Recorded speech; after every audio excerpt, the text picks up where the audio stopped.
lifetime rich and rewarding. It's a beauty, food for the soul. It's a whole lot of patience and learning, and you know you'll never grow old. It's a fighting for the lost natural places, wild, unspoiled by man. It's a waiting, watching, and learning nature's amazing great plan. And you know you gave up your life to live with the creatures out there, waiting, watching, and learning. In life you're a millionaire. From the smallest delicate flower to the greatest mammal on earth, the creatures that share the planet, all children of our Mother Earth. Well, it's harsh and it's rough and it's real, death only moments away. It's soft, it's gentle, it's kind, it works and it's nature's way.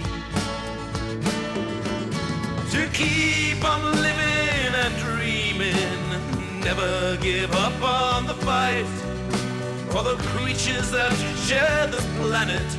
To live is their only right.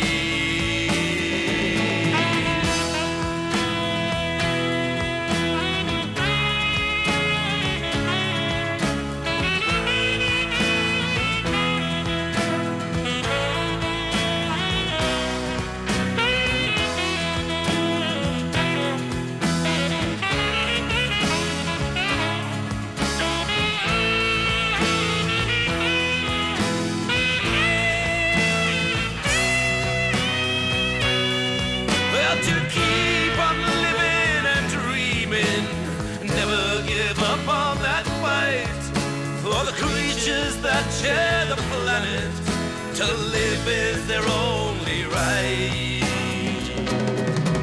And you know you gave up your life to live with the creatures out there, waiting, watching, and learning. In life you're a millionaire.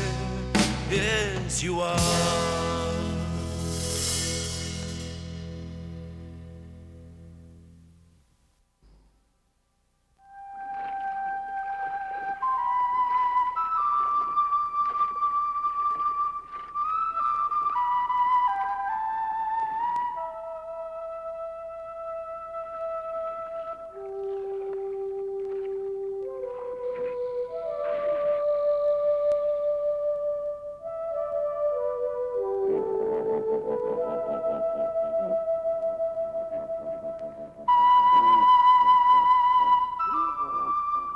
Wildlife photography is a highly specialized business. Let's look at the unorthodox lifestyle of photographer Ian Thomas, who for the last 7 years has captured the magic of wild animals on film.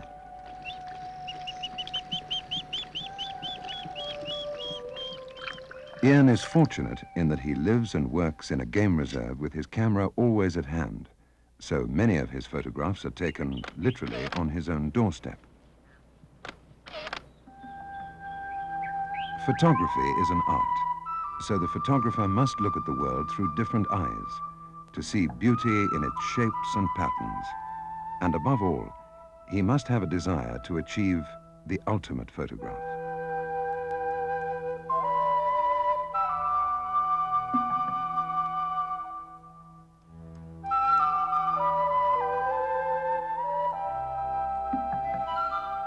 Nature is also movement, and a camera can capture forever a moment of fleeting grace.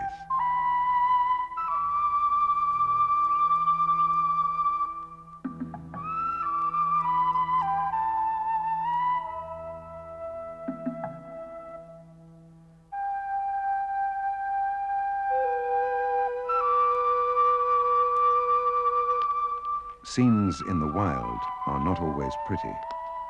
Nature can be cruel and ruthless. Yet, even in its harsher moods, there is a dramatic beauty.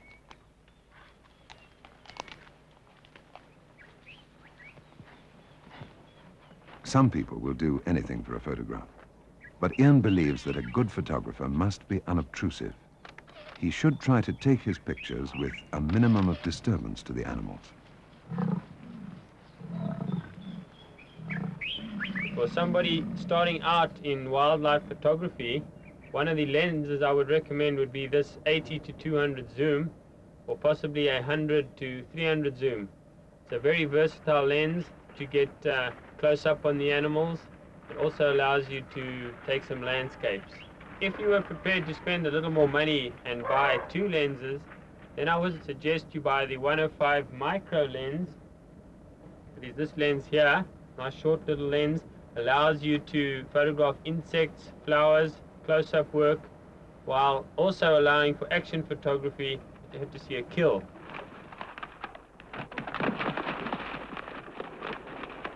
With that lens, I would include this 300 millimeter, a powerful lens. It allows you to get full frame shots of most of the animals. What makes a good wildlife photographer?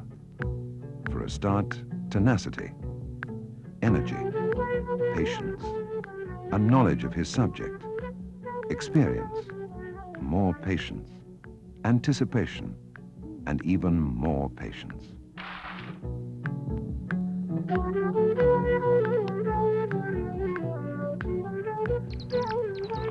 Opportunism is also the trademark of any good photographer. This felt fire forces the normally nocturnal genet into a tree and gives Ian a poignant picture. Today's photographer has the advantage of modern technology to help him outmaneuver the game. But often, it's good, old-fashioned muscle power, which, after all, will never let you down. Ian has discovered that creatures large or small are equally fascinating. And whether it's a scorpion or an elephant, the challenge remains how best to photograph it. A golden rule for any big game photographer is not so much how to get into position as how to get out. No photograph is worth the sacrifice of a life.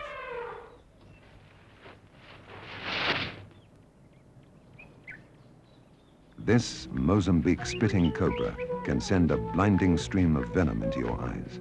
So Ian goes prepared. But in nature, one can always expect the unusual. And the snake disgorges the frog so that it can escape down its hole.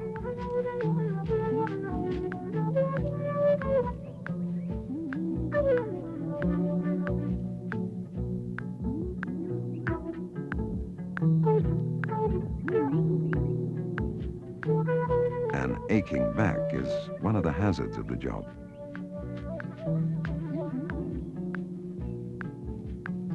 Ian believes that having the right attitude is most important. His approach is that if he doesn't get the shot today, then there's always tomorrow. Patience, they say, is a virtue. It is also an asset.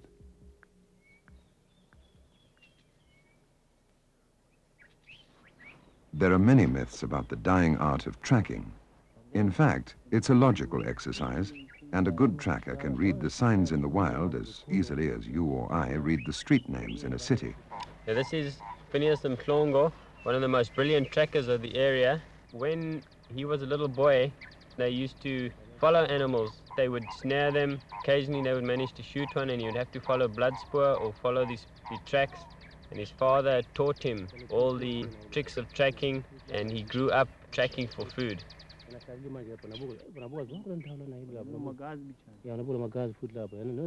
Knowledge of behavior patterns is essential to a good tracker.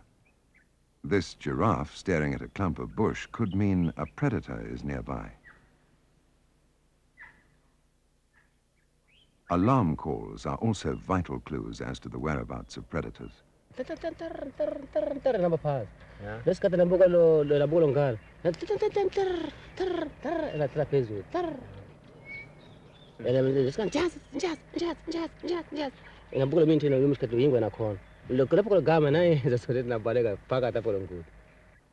The one place where the photographer can be certain that the animals will, sooner or later, have to come to him is at the waterhole.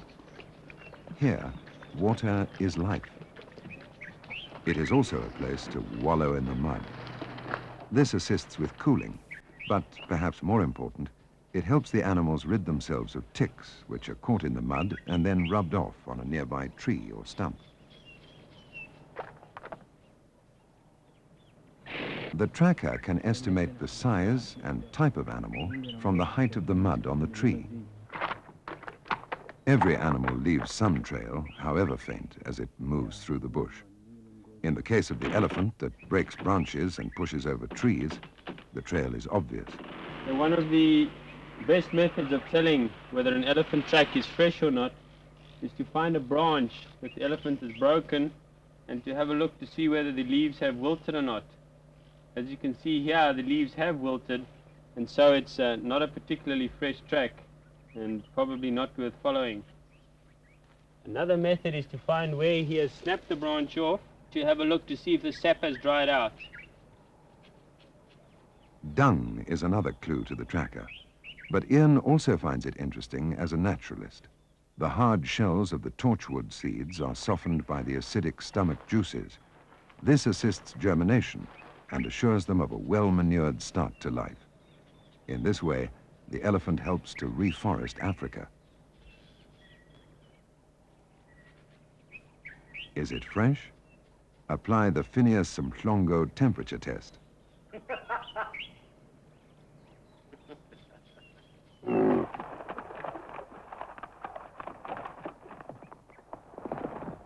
Men have hunted for millions of years, so wild animals have an instinctive fear of an upright man.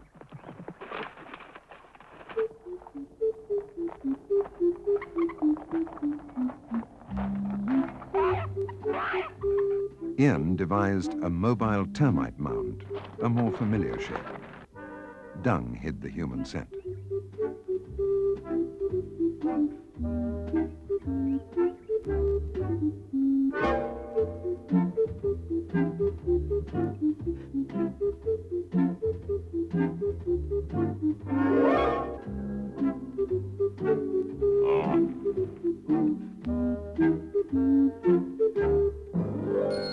The results were astonishing, particularly when it was parked near the water.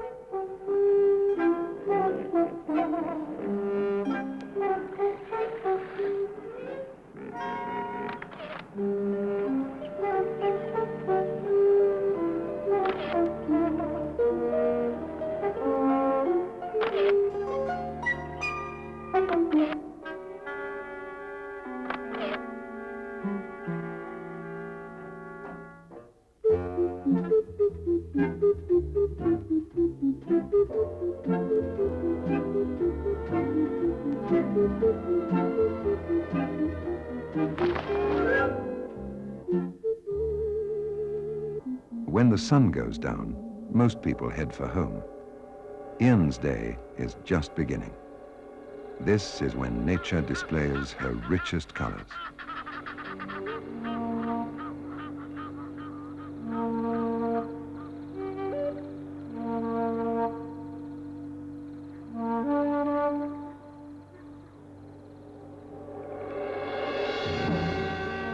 As the light dies, the nocturnal animals begin to stir.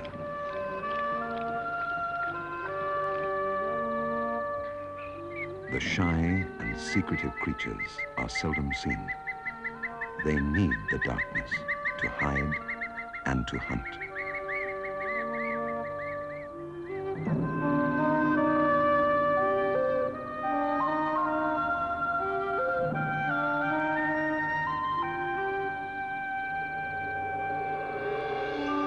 For some, this night will have a tragic ending.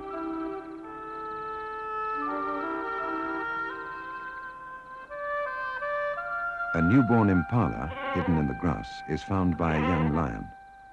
Inexperienced and proud of his first kill, he plays cat and mouse with his prey. But killing is a serious business, and lions are social cats. So a kill belongs to the pride. And if he won't share it willingly, then the others will take what is theirs. The strength of the lion is the pride, and the strength of the pride is the lion.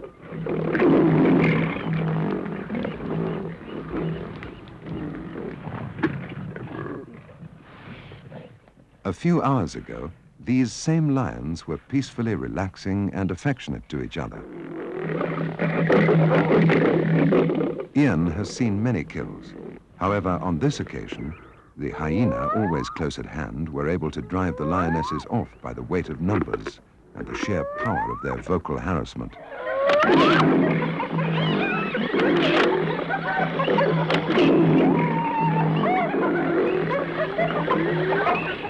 It's a scene that Ian is not likely to witness again.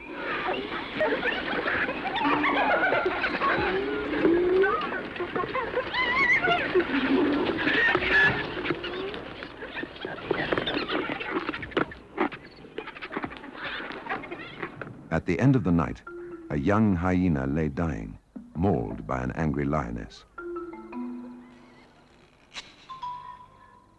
The leopard, also nocturnal, has devised a method of avoiding competition with other predators. It hoists its kill high into a tree where it can feed in safety.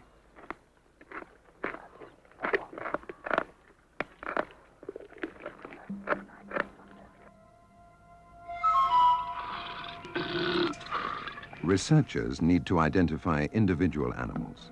Previously, unsightly tags were used, but now, by using photography, the same information can be collected without despoiling the animals. So when Ian and Phineas came upon this dead leopard killed in a territorial fight, they were able to identify it by matching the spot pattern against previous photographs.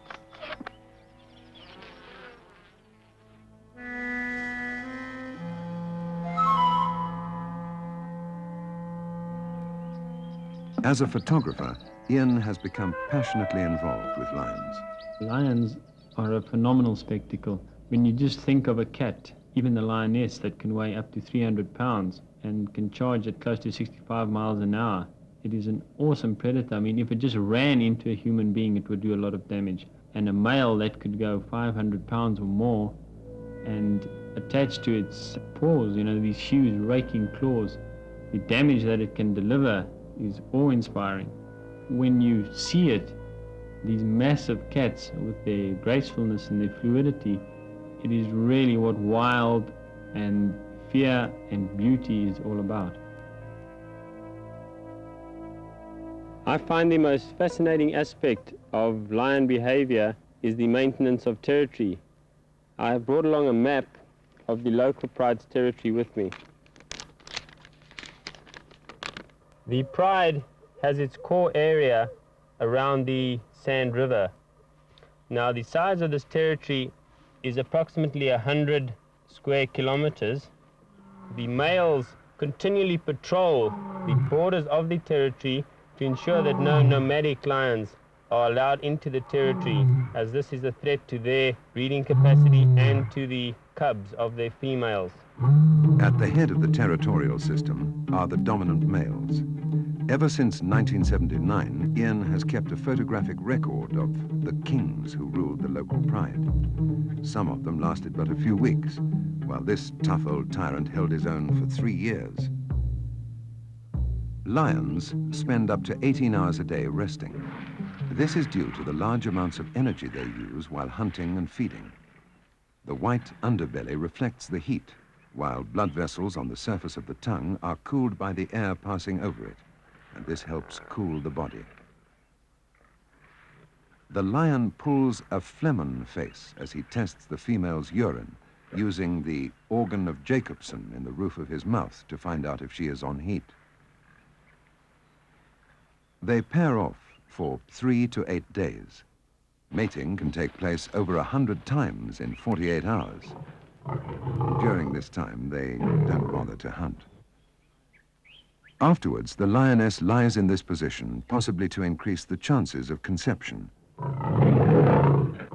An interesting synchronization of estrus takes place in the pride. This means that when cubs arrive 3.5 months later, they are all more or less of an age. So some females are free to hunt, while others remain to tend and protect the cubs.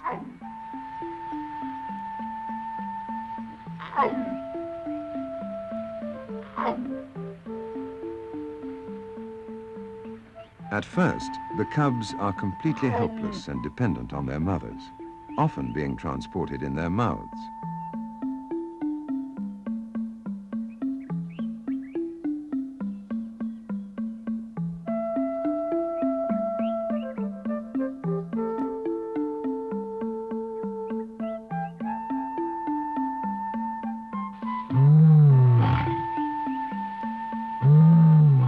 Should the dominant males be killed or beaten off by nomadic males during this vulnerable period, the intruding males usually kill and even sometimes eat the cubs. This causes the females to become sexually receptive to the new males, who can now sire their own progeny. Lionesses produce up to 6 cubs in a litter, and since they have 4 teats, competition is intense right from the start. However, cubs will suckle from any lactating female, which increases their chance of survival. Once weaned, the cubs grow rapidly. Now, they're forced to compete with the adults.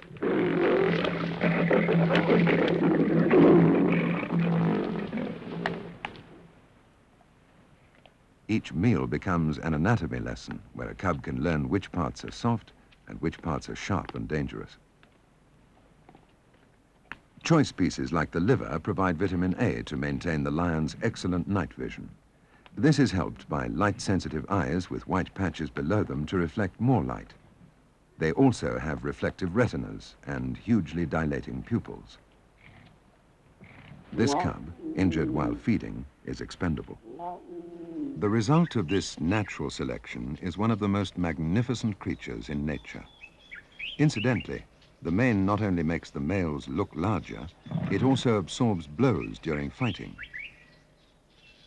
The dark tip to the tail and the patches behind the ears help the cubs to follow their mother when they're on the move, and also assists in cooperative hunting.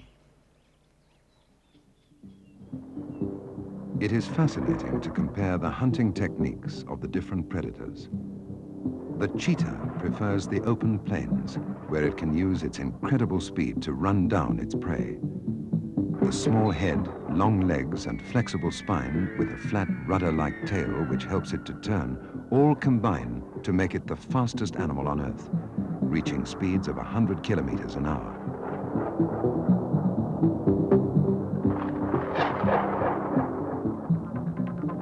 Another running predator is the Cape hunting dog. It relies on stamina to outrun its prey. They use teamwork. The mother is distracted by a single dog, while the pack kills the calf.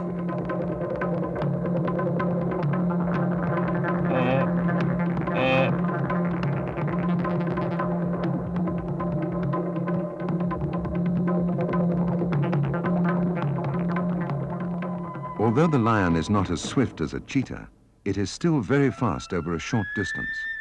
But surprise is of the utmost importance, and once this is lost, the prey can usually outrun them.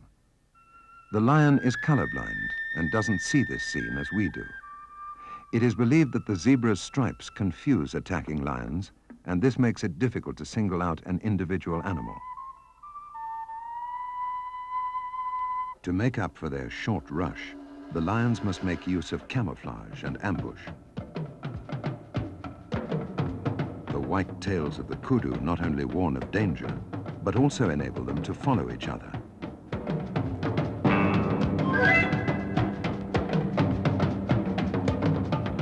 At times, lions find food difficult to come by, and starvation can reduce their numbers. Juvenile lions love to play. It strengthens social bonds and, more important, develops muscles and reflexes that will later be used for hunting and fighting. Young male lions are later evicted from the pride by the dominant males and become nomads. They are, like most predators, great opportunists and hunt a large variety of animals. A young duiker has been caught unawares. They have retractable claws, which are sharpened on trees.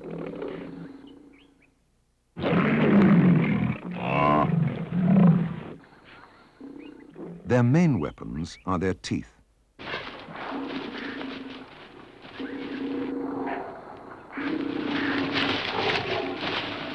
Watch how the big canines go to work to close off the windpipe and at the same time damage the major arteries in the neck so that the blood supply to the brain is reduced.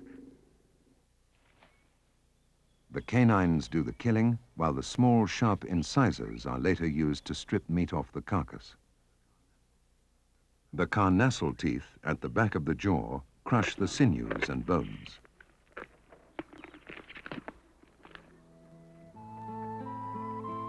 The past 7 years have been for Ian most satisfying and rewarding. He has come to respect the creatures with whom we share the planet.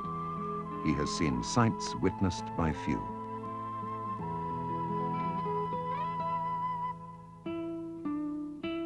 He sees photography as a vehicle which allows game reserves to be economically viable in a world where populations are ever increasing and the quest for land relentless. Here, Phineas Mhlongo, Ian's trusted friend and tracker, enjoys a traditional lifestyle. Many people are unable to come to Africa to see the tallest, the fastest, and the fiercest. Photography allows them to appreciate the magic of wildlife in the comforts of their own homes. It is Ian's belief that his pictures can help to change attitudes, can create a new reverence for wild animals, wild places, and traditional cultures. He hopes that in tomorrow's overcrowded and polluted world, we will have conserved something more to show our children than just the photographs.